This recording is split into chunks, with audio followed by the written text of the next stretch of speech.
বড় ধাক্কা পাকিস্তান দলে। এশিয়া কাপ 2025-এর স্কোয়াডে নেই বাবর আজম, নেই মোহাম্মদ রিজওয়ান। কিন্তু বর্তমান সময়ের পাকিস্তানের সবথেকে ভালো দুজন ক্রিকেটার কেন জায়গা ধরে রাখতে পারলেন না টিমে?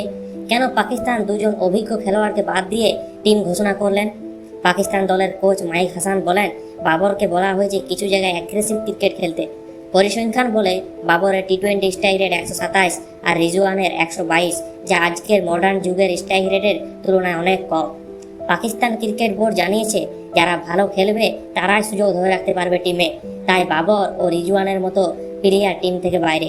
যদিও ওয়াসিম আকরমের মতো বড় খেলোয়াড় জানিয়েছে বাবরের অভিজ্ঞতা টিমের কাজে আসতো 2025 এশিয়া কাপে, কিন্তু এখন সবথেকে বড় খবর যে বাবর ও রিজওয়ানের মতো বড় নাম পাকিস্তান ক্রিকেট টিমের থেকে বাইরে।